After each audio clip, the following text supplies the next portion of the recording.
Arsobispo sa Sugbo may padag siyang pagpaluyo sa paningkamot sa kagamahanan pagpakgang sa COVID-19 pinagi sa pagpatuman sa mga minimum health protocols samtang mga kalihukan sa 500 year of Christianity gipahaom usab sa new normal sama sa programang Panaw sa Pagtuo mobile exhibit application.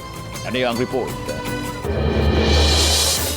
Subling gipasabot ni Archbishop Jose Palma nga padayong gipaluyuhan sa simbahang Katoliko ang gipatumang health protocol sa kagamahanan aron pagpakgang sa pagkatap sa COVID-19 sama sa pagsulob sa mga PPE, sama sa face mask ug shield.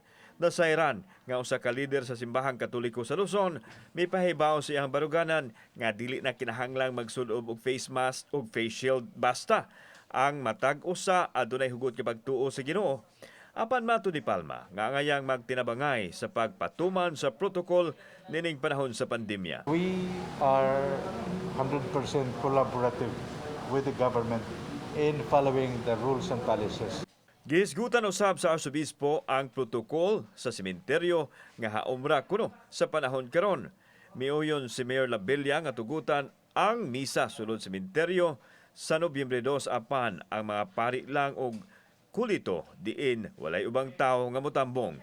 Ipagawas nila kini pinaagi sa live streaming. Pwede silang mapamisa sa sementeryo, pero ang pari apologies ug ang mga teknisyan ra sa kining online mass moray tuwa dito nga kasud.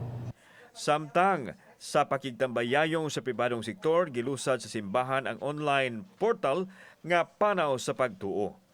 Pinaagi nini maduaw na sa mga debuto ang mga simbahan ug masayran usab ang kasaysayan ini. Ang Panaw sa Pagtuo may kalamigitan sa ika-500 katuig sa atong pagka-Kristyanos. We look forward to 500 YOC, but to me, we have more than 1,000 reasons in thanking the Lord.